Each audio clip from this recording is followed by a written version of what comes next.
Okay, so I'll try to keep our presenters to a good time limit, 5 to 7 minutes of chats from them, overviews of what they do, and then really, because I want to leave time at the end for us to have a true community conversation.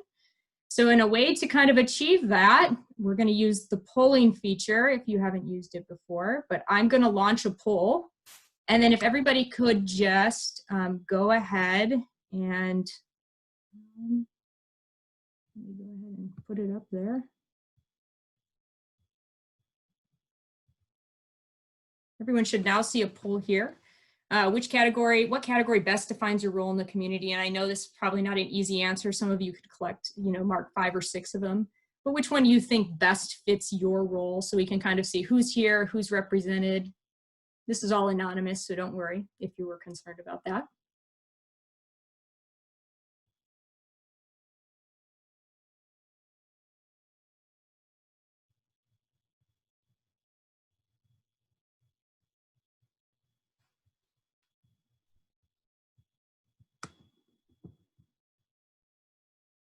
Okay, I see about 30 of you have completed it, so let's see what the responses were. And you all should be able to see this. So 14% of people are from health, education, 21%, government, 7%, business, social services, faith communities, refugee or immigrant community member, Anchorage residents, and others. And so I think we have a broad range of people here. I also know if you were on a phone, you might not have been able to participate. So I think there probably are members of law enforcement here, but maybe we weren't able to see them. So this actually already achieved part of what our goal was for Welcoming Anchorage, which was to have multiple sectors involved in the conversation about how do we best do that. And so I'm grateful to see so many different groups represented in this conversation today. I will release one more poll, which will lead us into our first speaker. Do you believe local and state government play a role in welcoming? And there's a couple choices up here. Yes, they should lead the way. Yes, but in collaboration with ethnic community-based organizations, refugee and immigrant leaders, and agencies serving refugees and immigrants, or no, I don't think they should be involved at all. We'll see what we have to say here.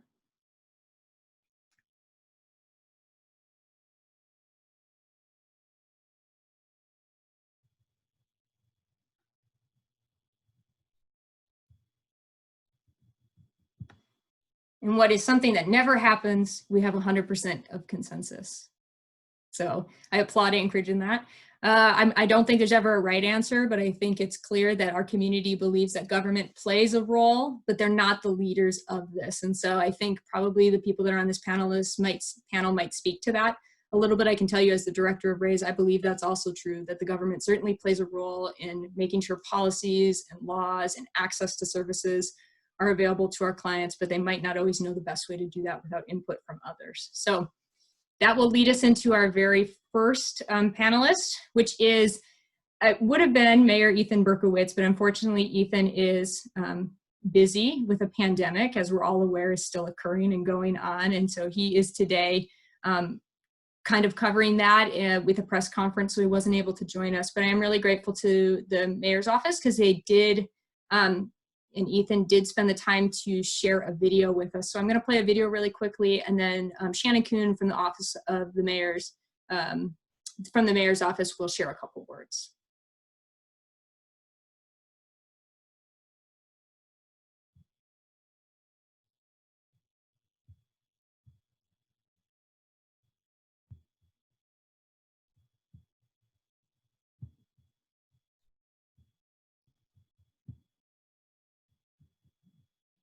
Children and grandchildren, people who did.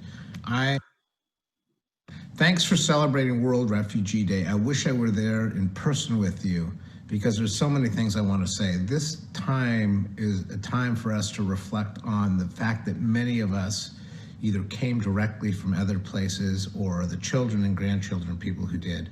I am the son and the grandson of refugees, and there's something that I'm proud of. It is something that I carry with me at all times. We have all come from different places and different times to arrive in Anchorage at this time, and we have a special opportunity here.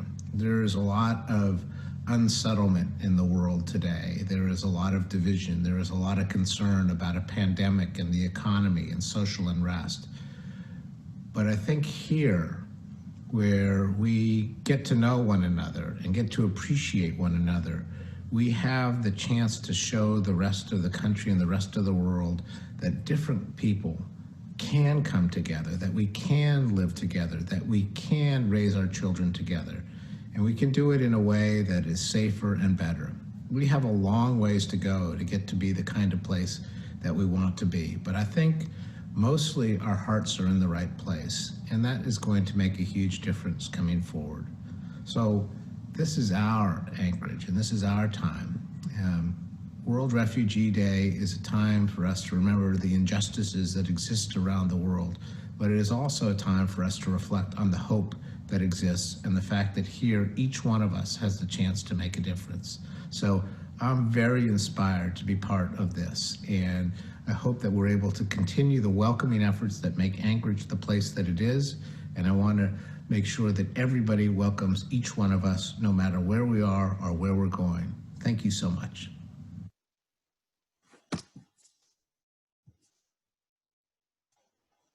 All right, I want to thank Mayor Ethan Berkowitz for taking the time to send that in to us. I know he would have liked to be here. He's been a major supportive of all the work we've done since his administration took over in Anchorage.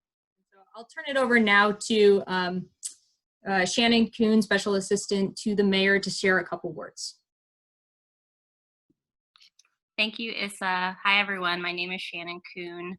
I'm really working with RAIS and Welcoming Anchorage is one of the best parts of my job. So I'm really happy to be here. I wanted to give a land acknowledgement that we are holding this Zoom call. And for those of us in Anchorage, we're on the land of the Dena'ina people. And through Welcoming Anchorage, we've worked to incorporate that into our public meetings. And I wanted to say that Welcoming Anchorage is truly powered by partnerships and the community. So really thank you everyone for your time and all you do. It's really valued, super appreciated. And a special thank you to Issa and RAIS. I mean, we know that Issa is incredible, but without RAIS and Catholic Social Services, we really wouldn't have been able to accomplish this work. And I also wanted to just recognize Alaska Institute for Justice and their Language Interpreter Center, Anchorage School District and their Family Welcome Center, the Alaska Literacy Program, Bridge Builders, the Anchorage Community Land Trust, Providence, the Anchorage Museum, and many Muni employees who have taken this initiative to heart and just really wanted to appreciate and recognize them. So that's it for me, Issa. Thanks, Shannon. I spent a lot of time with Shannon through the last few months working on these issues, so we're kind of best friends at this point. And Shannon will stick around for the Q&A at the end, so if you have questions that are directly related to the work of the mayor's office, she'll be happy to answer those to the best of her ability. So next I want to welcome Rachel Peric from Welcoming America. So I'll read her bio a little bit so you have some background on Rachel. Rachel is a mother and an advocate for a world of less othering and more belonging. She is Executive Director of Welcoming America, an NGO that builds communities where everyone, including immigrants and refugees, can thrive, belong, and participate. The organization has received numerous awards and accolades, and its work and Rachel's writings has appeared in outlets including CNN, The Atlantic, New York Times, Forbes, and numerous local outlets across the country. Ms. Peric's past work includes leading a coalition advocating for adult English literacy and building community investment and impact with a regional United Way. Rachel is also a board member of Art and Remembrance, which uses art to recognize individual courage and resilience by sharing the work of the strongest woman in Rachel's life, her grandmother, a Holocaust survivor, former refugee, and artist. And Rachel, before I have you kick off, I'm going to share another poll that may hopefully help you in your presentation or words.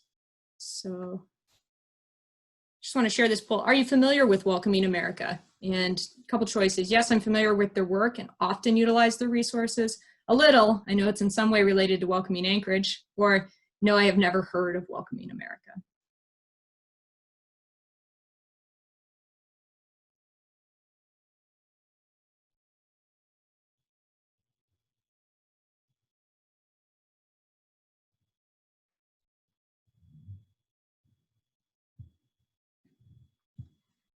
Okay, so hopefully this will help you. It seems like some of us use the services of Welcoming America quite often and are closely related to it. Everyone knows, well, maybe it has something to do with this Welcoming Anchorage thing we keep hearing. And some people are totally familiar with the work you do. So I hope you'll provide a little bit more insight, and we're so grateful for you to join us. Again, this is one of the perks of doing something on an online format, that Rachel can join us from her home. And so I'll turn it over to you. Thank you so much, Issa. And it's really, I mean, an honor and a privilege for me to be able to finally have this opportunity to be with you all in Anchorage, although, as I said earlier, I wish I could be there in person. This is a day that's really personally meaningful for me. As you saw in my bio, my own family came as refugees to the United States. My husband is also a former refugee, and so I know intimately how important the work that RAIS does is. I know how important the work that all of you on this call are doing is to so many people, not only here in the United States, but all over the world, who are seeking refuge. And today is, as you said earlier, not only the day before World Refugee Day, but it is also Juneteenth. We are also nearing the end of Pride. We are nearing the end of Immigrant Heritage Month, and it is a convergence. It is a convergence of, I think, humanity's search for a world in which people can find belonging and equality, and at the core of what it means to be a welcoming community, that is it, that everybody can experience that in the place that they call home, whether they have lived there all of their lives or have just arrived. And I am so proud to have worked for many years now with Anchorage, to see how your welcoming work has evolved and grown, and just really commend you for it, especially right now, because it is communities, it is people working in exactly the kind of multi-sector, multi-stakeholder way that all of you are, who are going to show the rest of the world exactly who we are as a people, as a country, at a time when I think that is very much in question. Who are we? We may never have been a welcoming America. We may never have been an inclusive America, but we are always becoming one and striving to be better. And I know that Anchorage is doing many of the things that we see across our network of 200 communities all over the country, 6 partner countries globally, that others can learn from, and also learning from that network. But there are 3 things that I wanted to just share today that I think are really important to this work, continuing and sustaining. And the first is about narrative. Welcoming Anchorage, I think, has done a phenomenal job of really shaping that the future of Anchorage is about everyone, about the collective, and also, I think, really delving into reconciling its own history in that, and making sure that that history is part of the future. Really, being candid about the experience of Indigenous people, being candid about the impact of race and racism, and I just encourage you to keep going with that.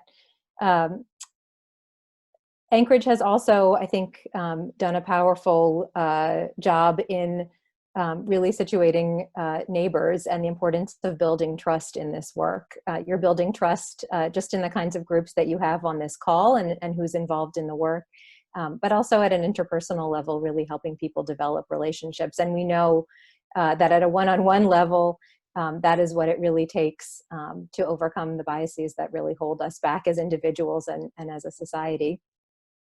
And you are focusing on norms, you're focusing on policy and making sure that there is equitable policy that reduces the barriers that not just immigrants and refugees, but really all people face to being full participants, whether that's civically, socially, or economically. And I think that that is why it's so important for local government, state government, to continue to be an active partner in this work, because we know that that structural piece is really important to truly making sure that people feel welcome in a community. And I also know that you are reaping the benefits. I think that so much of this work of creating an open, inclusive community, we all do for moral reasons, because we know it's the right thing to do. But it is also going to help Anchorage continue to be able to attract and retain talent. It's going to continue to help Anchorage be an innovative place and a resilient place as the world throws many new changes and challenges on the city. Being able to really tap into and not only recognize the diversity that exists in Anchorage, but really make sure that its leadership is reflective of it, and that people are really involved in creating the solutions that drive their lives is going to be key. So I'm really just here to say thank you and keep up the great work. And Welcoming America looks forward to standing behind you every step of the way and doing everything that we can to support you and share what we're learning from other communities around the country and around the world, and make sure that they know of your great work too. Thanks for having me. Thanks, Rachel. We really appreciate it. This kind of leads us into the next, right from Welcoming America, we'll talk a little bit about Welcoming Anchorage and the work we've done on a local level. And so I'm gonna launch a poll there before I introduce you, Mara, one more.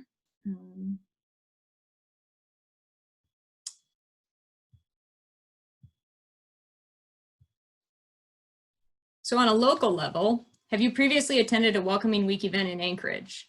Yes, multiple events. Yeah, but only one. Or no, I haven't attended one. And this polling feature of Zoom is like my new favorite thing. It's a great way to get a flash image of, even for us, the work we're doing, how engaged we have people.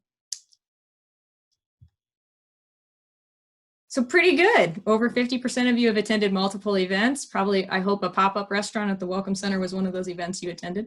And some of you have only attended one, and it sounds like a group of you I need to get to the next week of events. So I'll introduce Mara now. Mara Kimmel has a long career in Alaska public policy focused on rights and justice in northern communities. She has been on faculty at the Seattle University School of Law, the University of Alaska Anchorage, and Alaska Pacific University, and served as a senior research fellow at the Anchorage Museum. In addition to teaching and research, Mara has worked as an immigration attorney and an advocate for tribal subsistence rights.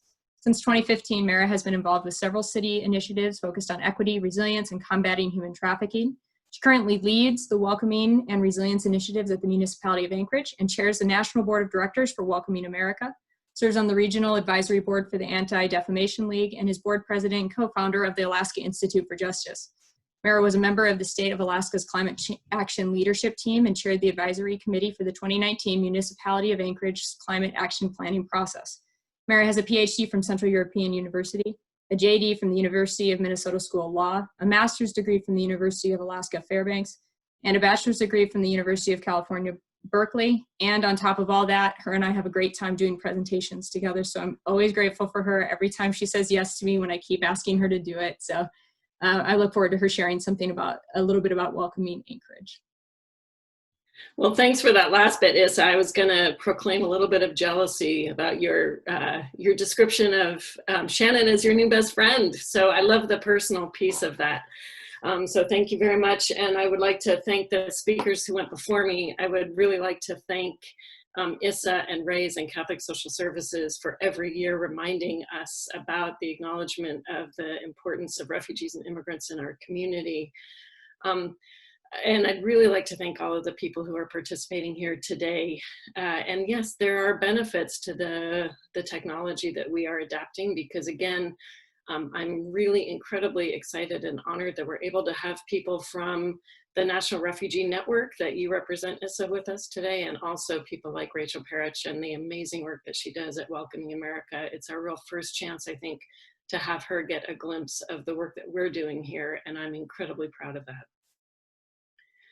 I'd like to reiterate Shannon's land acknowledgement and acknowledge that we are coming together today, most of us in Anchorage, on the traditional lands of the Dena'ina Athabascan peoples.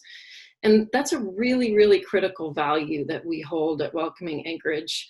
And it's because of the values of welcoming and the values of resilience that we are taught by the people who have stewarded these lands for 10,000 years, that we're able to continue and move forward this work. It's through the example of the people who have, again, stood on these lands for 10,000 years that we're learning how to thrive and survive through the tough environments and tough times. And right now, we need this more than ever. We're facing twin pandemics, I would say, of both the COVID-19 epidemic or pandemic, but also racism. And it is something that in the many decades of the work that I've done on this, it's just dispiriting to understand and realize the extent to which these issues still continue to exist and to define the work that we do. And I want to acknowledge, like everybody else has done already, that today is Juneteenth.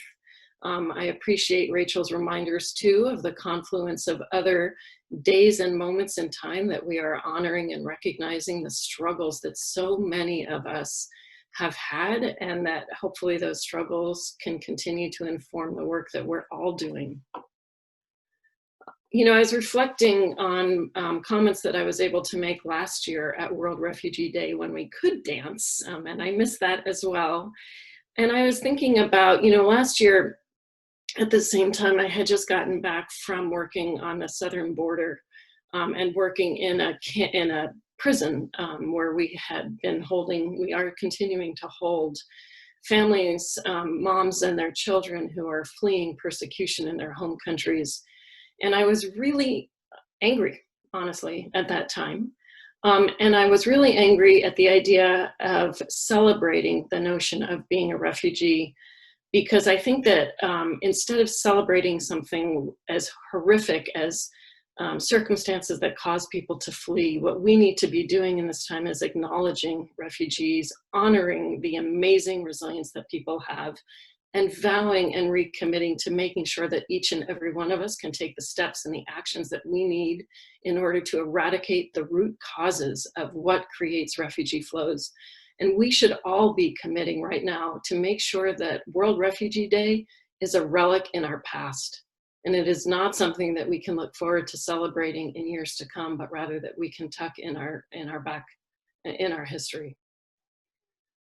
That said, we do, you know, as Alaskans who have experienced refugee, you know, the need to become refugees, as two of our previous speakers have acknowledged, you know, they are the sons and daughters and grandsons and daughters of refugee families, people who have had to flee for their very lives and come and they make the United States and they make Alaska home. And that resilience is something to be celebrated. It's also something that can teach all of us, much in the same way that we learn from the indigenous peoples on these lands. It teaches all of us how to make sure that we can survive and thrive in really challenging times. And again, it offers support and foundation to our commitment that when we say never again, we really mean it. And we are taking actionable steps to ensure that people can be safe and people can be secure in this new place that they're calling home. Welcoming Anchorage is a initiative that was created, I think Issa introduced it early on in 2014 and really took root in our city in 2015. And we really took a lot of clues, a lot of wisdom, a lot of guidance from Welcoming America. And Welcoming America, to me, represents an organization that honors both the people who are here and also newcomers. So Welcoming America talks a lot about honoring and acknowledging both the receiving community and the newcomer community. And I think we've all touched on the fact that in our particular circumstances here in Anchorage, our receiving communities include indigenous peoples, it includes peoples of color, and different communities that need to be acknowledged and need to be continually integrated into discussions about how we welcome newcomers into our city. The goals of Welcoming Anchorage is to make sure that each and every one of us who want to participate in this city have the space and the time and the opportunity to be seen and to be heard. And that the values that we take with us, again, no matter where we come from or what we're doing today, matter. and that we can share those values, those experiences, and that wisdom, and also come together and figure out ways that we want to move forward as a community. The Welcoming Anchorage initiative has identified 3 major values of inclusivity, equity, and justice. And those 3 values have really defined the work that we've done and the way that we've tried to do it. We work in 5 major areas. We work on education. We work in areas of civic engagement. We work on expanding economic and entrepreneurial opportunities for residents. We work to make sure that people have equitable access to basic services. And finally, we work to ensure that our community is connected and safe. And we've seen so many different successes over the years. We've hosted now 2 civic engagement academies. We're working with the school district and RAIS and others, and the Anchorage Museum.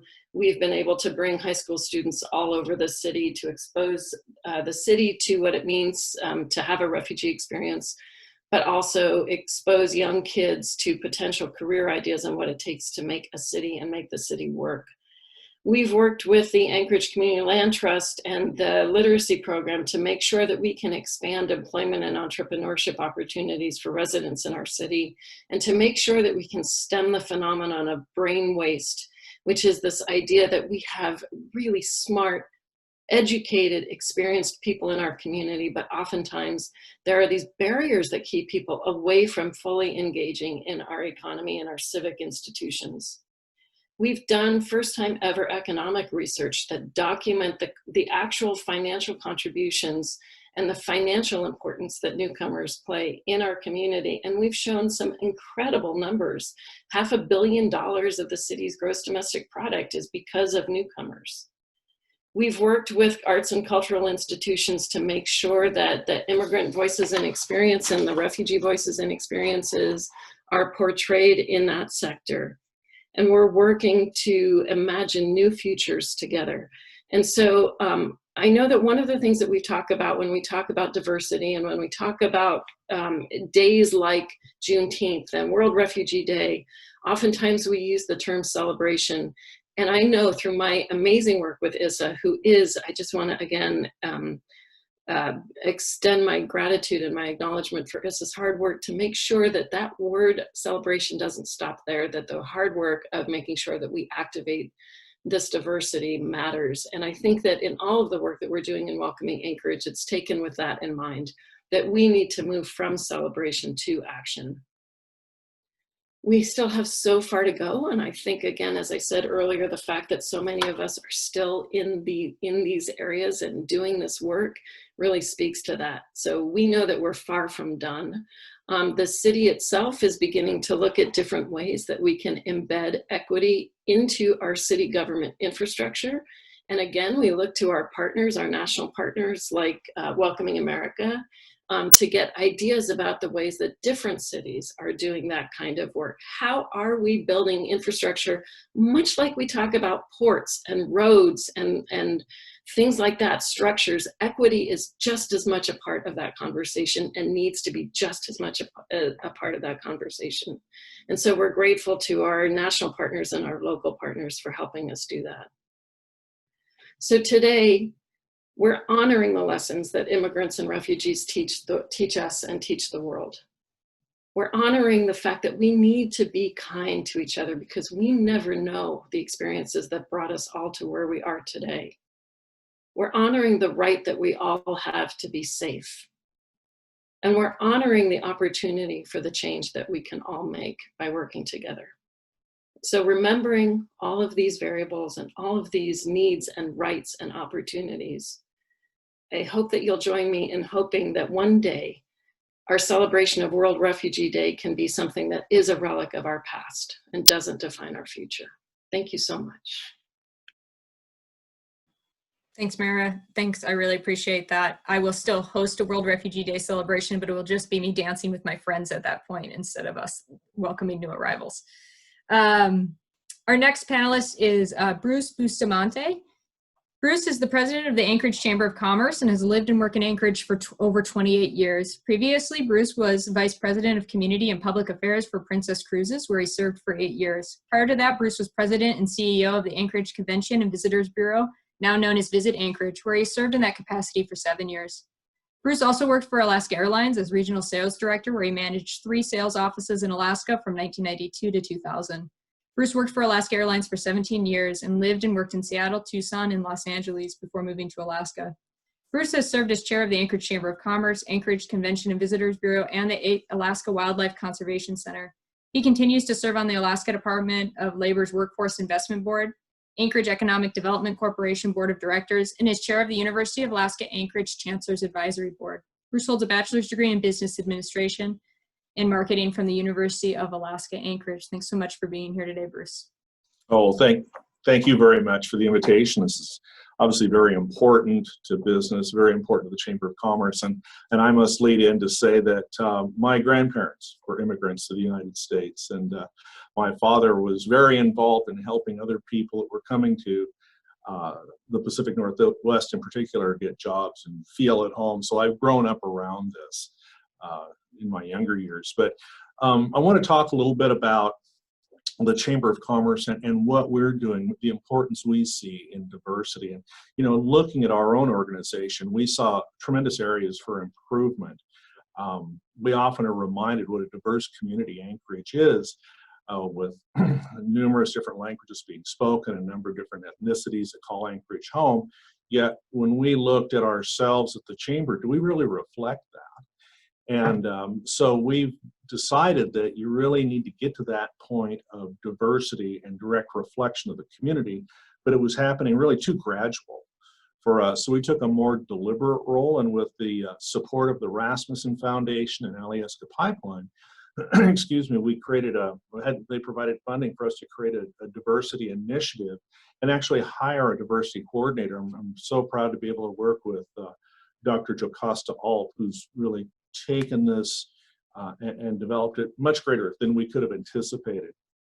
She's thrown together a very complex, involved work plan that's really intended to make our organization, I was going to say, more diverse, but also more functional and bring more value to businesses and to Anchorage. And some of the things she has 4 parts that she and the diversity committee are working on right now is, infusing diversity in the workplace, workforce, and in the marketplace. Our messaging needs to be constant and welcoming and really be targeted to these particular groups to where it has relevance for them as well.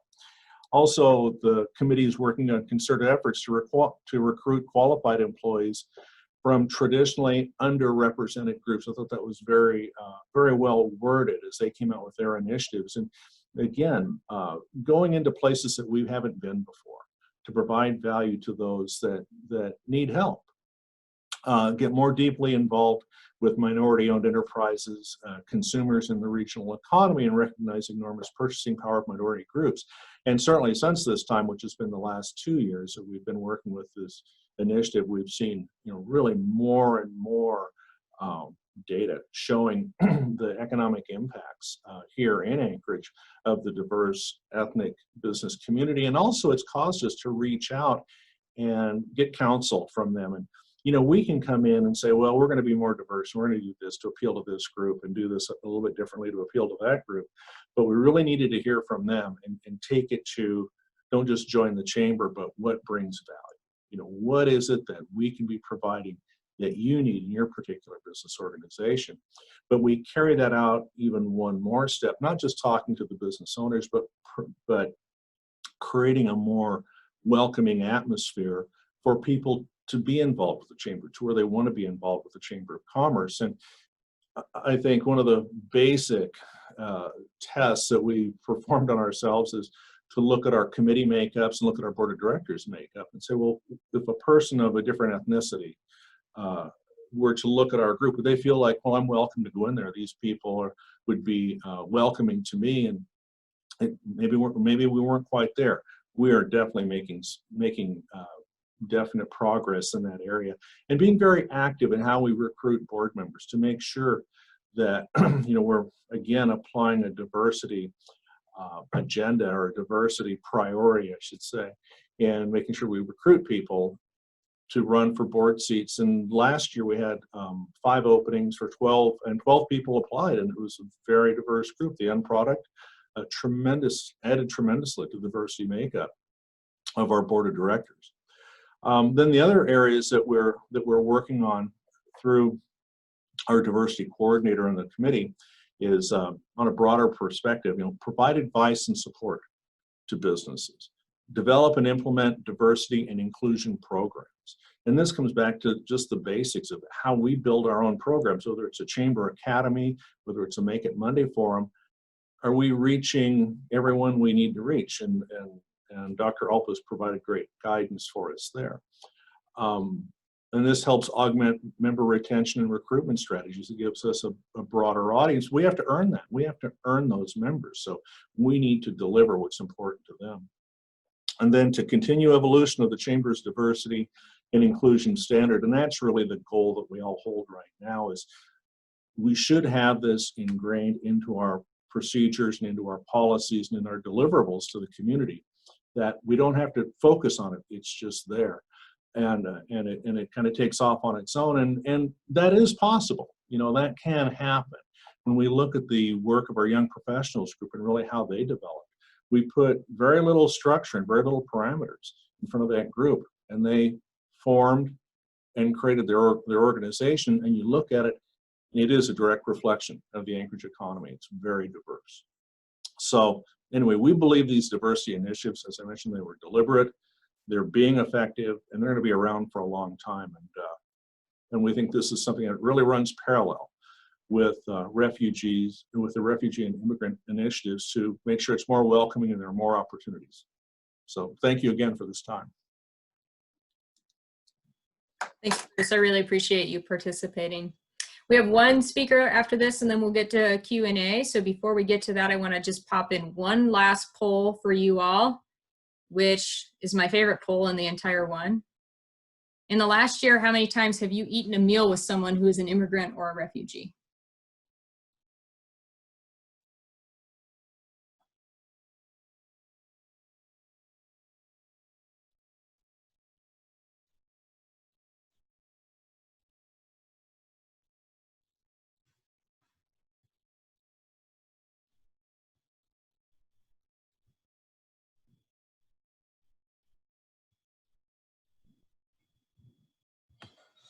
Okay, that's it. If the work of Welcoming Anchorage is done well, we'll see that more than once, because we eat meals with our friends, and we eat meals with people that we're spend time with outside of our work lives or other things. And so our next speaker is Hayat Khalaf. Hayat is an education and employment specialist with Catholic Social Services for almost 5 years and has volunteered with the organization for a decade. Hayat is originally from Iraq and has made Alaska her home. Hayat specializes in teaching and helping refugees and asylees from different walks of life get jobs and be successful in their new home, Alaska. Developing strong relationships is the foundation of everything Hayat does, both professionally and personally. Hayat enjoys cooking, but can also be found taking long walks, going on travel adventures, and fishing. And there is no person I eat meals with more often than Hayat. So I can attest that she is quite good at cooking. So I'm really grateful for her being willing to speak on her experience coming to Alaska. Hayat. Hi, everyone. How are you doing? My name is Hayat. As Isashi mentioned, that I work with Catholic Social Service and volunteer almost 10 years. When I came first to Alaska, Anchorage, first I entered to international airport, and then I saw my husband. He bring me, and then I was so shy. And when I am in different than my country, it's hard to when you came as an immigrant or refugee and you don't know anyone here. And then my husband, and he took me to the friends who worked with them when he was overseas in Iraq. And then they are welcome me, and they told me, don't feel shy, feel is your home. And in this time I feel in my home, I never feel shy. And then they told me, you can practice English. If you make mistake, It's okay. We don't laugh. Okay, we done this, and I feel it's home. And then I bring, and I am mom and I am wife to the U.S. Army. Right now, he's original Iraqi, but he's enjoyed the army in 2009.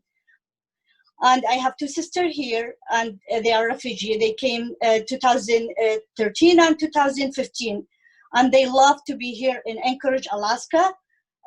Because RAIS, they help them a lot.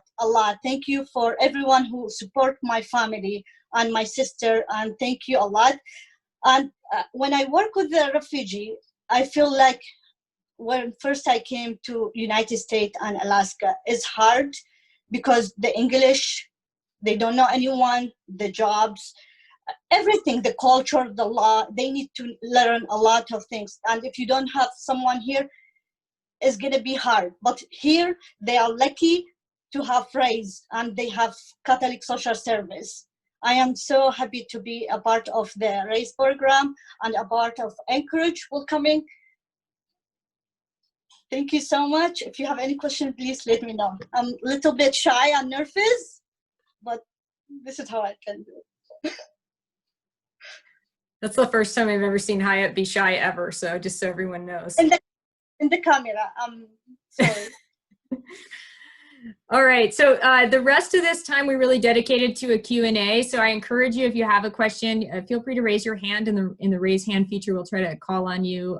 If you have a question, feel free to type it in the chat box. We did have a couple people send in questions, so I'll kick us off with one of the questions that was sent in that I thought was a really good question. And before I do that, I just want to acknowledge there are so many experts in welcoming on this call that are not panelists. So a lot of the people who have been acknowledged that have been doing this work for a long time. There's some other staff members. There's CSS here. I see ACLT, ALP. I mean, a lot of the people that have been said. I see ASD on here. So if I ask a question and you feel like you have something to say too, I mean, really the panelists are one side of this, but this is a community conversation. And as a community is the only way this work gets done. And so I'll just say that too, is I think we're all experts in some way about this work. And so the very first question that was sent in that I thought was really good is, how do we ensure the welcoming work started under this administration continues? Which is a really good question. So I won't necessarily call on somebody, but if there's someone who feels like it's a question, I see Mara unmuted herself. Good.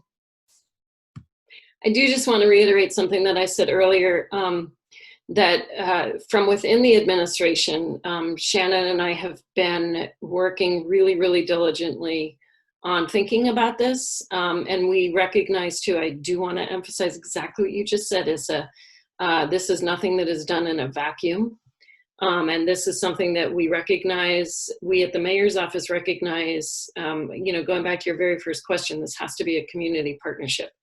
That said, there is an imperative, and so for all the elected folks on the line, and also for all of the heads of institutions and organizations on the line, one of the ways that we can combat institutional racism is through our institutions and through revising our institutions. And so one of the strongest ways I think that we can make a statement against institutional racism is to institutionalize equity. That was hard to say.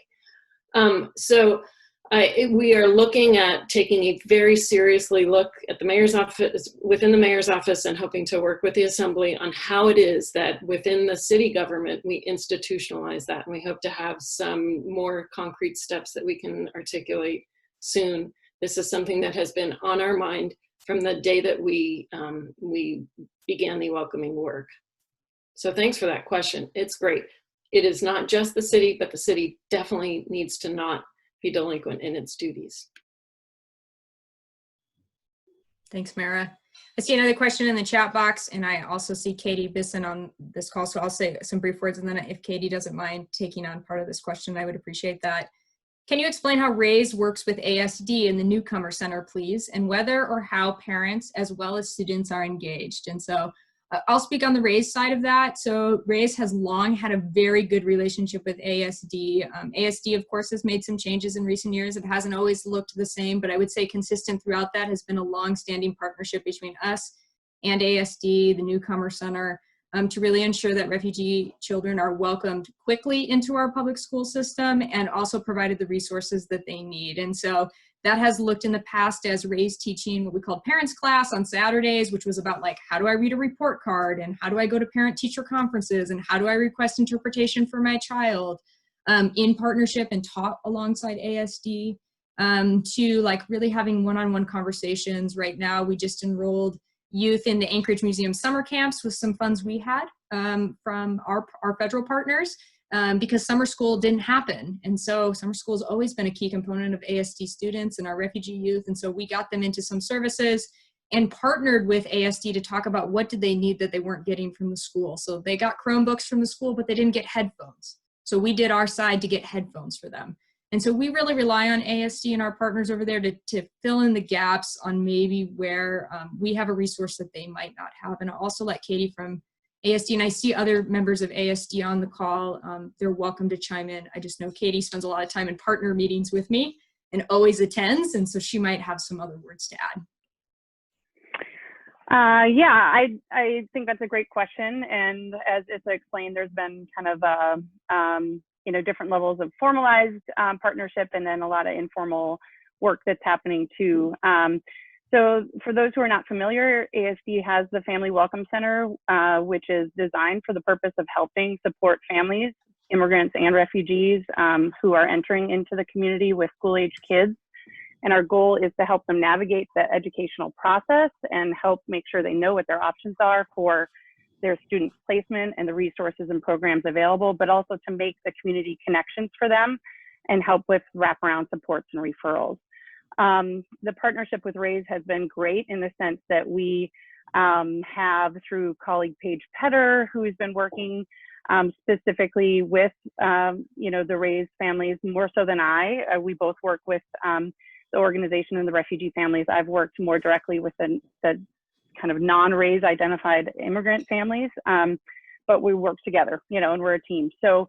But I want to highlight some of the enrichment activities and just the extension, you know, the learning extension programs that have been really formative, I think, for the RAIS youth who have been able to participate, including backpacking trips to Denali and hiking trips and ways of empowering refugee youth in experiences that broaden their learning and their kind of feeling of community here in Anchorage in ways that are outside of the classroom.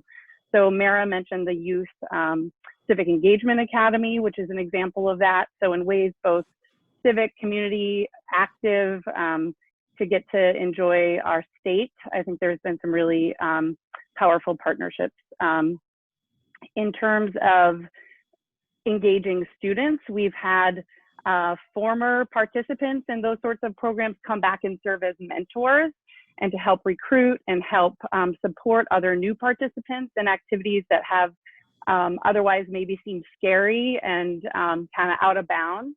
And that's been a really exciting way that that former refugee youth have been actively involved in encouraging and mentor others who are just kind of stepping into out of their comfort zones and maybe into new activities. We also, through the Student Advisory Board of the school district, engage schools in trying to engage the student leaders in secondary schools of saying, how can the students themselves make their schools more welcoming?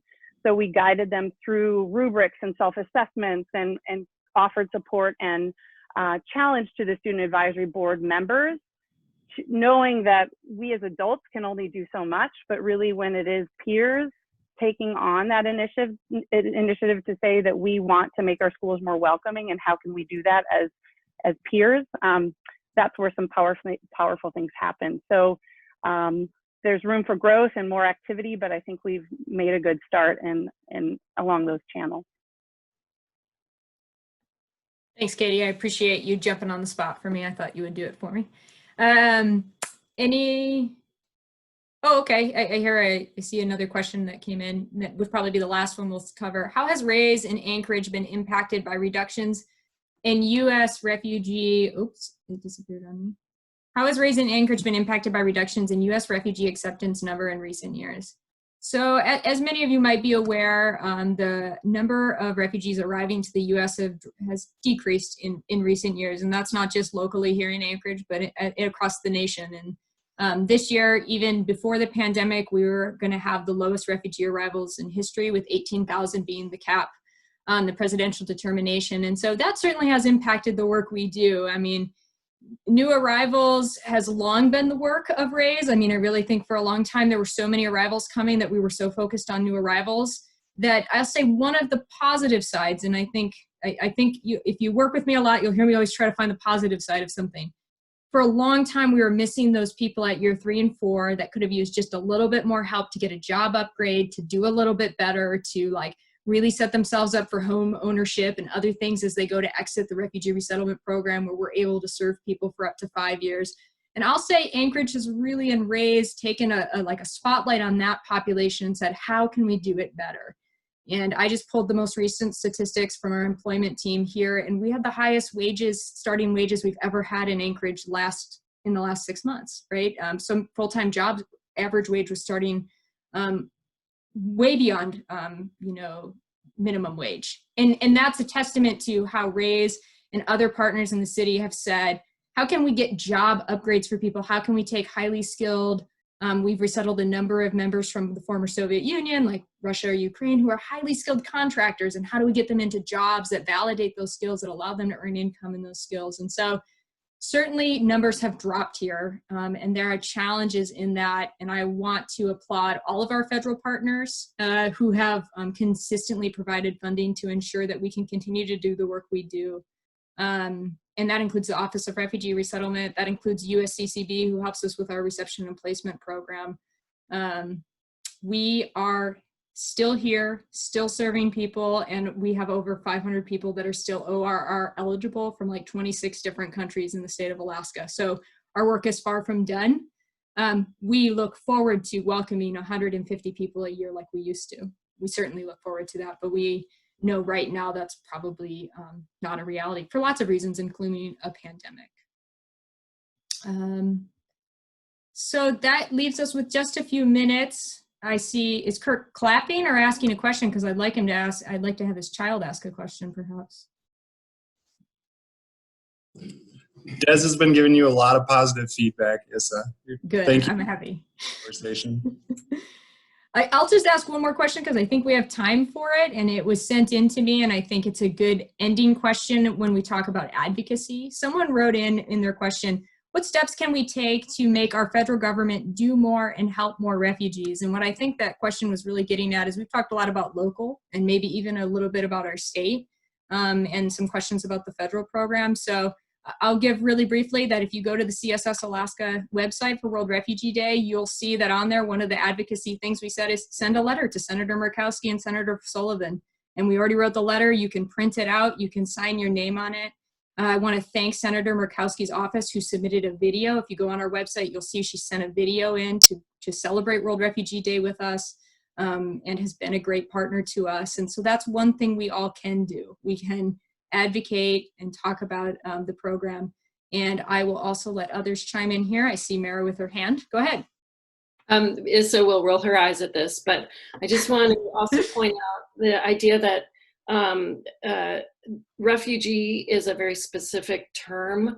There are so many people on our southern border and in our state actually who are applying for status that is similar to being a refugee. They've left their home countries for the same reason, but they are not able to avail themselves of the benefits of Catholic Social Services and RAIS until they've secured that status. And so while they're in the application process, they are considered to, oftentimes they don't have documents.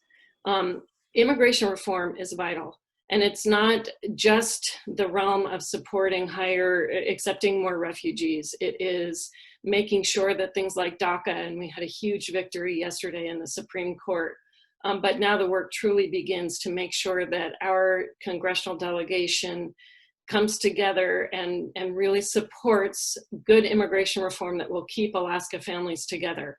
And so as you think about World Refugee Day, I'm begging you all to think expansively about the plight of immigrants and refugees in our country and the absolute dire, dire need to make sure that people have a right to be safe, have a right to basic needs, to get jobs and education in this country, And that right applies, it should be applying to all of us. So to please support immigration reform and to contact our congressional delegation on that front. Also to keep state and local officials in line with that, those value systems as well. I would never roll my eyes at you, Mara. No, but it does remind me to mention, and this is one of the things I should always mention, and I don't always, while we are called the Refugee Assistance and Immigration Services Program, we serve much more than refugees. We serve individuals that have received asylum. We serve victims of trafficking. We serve Cuban Haitian entrants. And I can tell you that this year in Alaska, all of those categories have enrolled in services here. And so we really do serve a broad range too under the Office of Refugee Resettlement. And so it is much more than refugees. And certainly when we're talking about welcoming, welcoming is about welcoming everybody. And I think that all of our panelists, I want to thank you all for participating and sending that message clear from us, from your perspective and also from the RAIS perspective. And so this is our first time doing a Zoom talk like this. If you really found it valuable, you liked it, you think this is something that RAIS should think about doing in other contexts, we host quarterly partner meetings, but we're always finding ways to hear from the community about ways we can better engage, modify our services, meet you where you are, form partnerships. So my email is located on the CSS Alaska website. I welcome you to send me an email if you're interested in doing more of these. And I just want to thank our panelists one last time for taking the time to do this with us. And I hope everyone spends some time in the next week celebrating World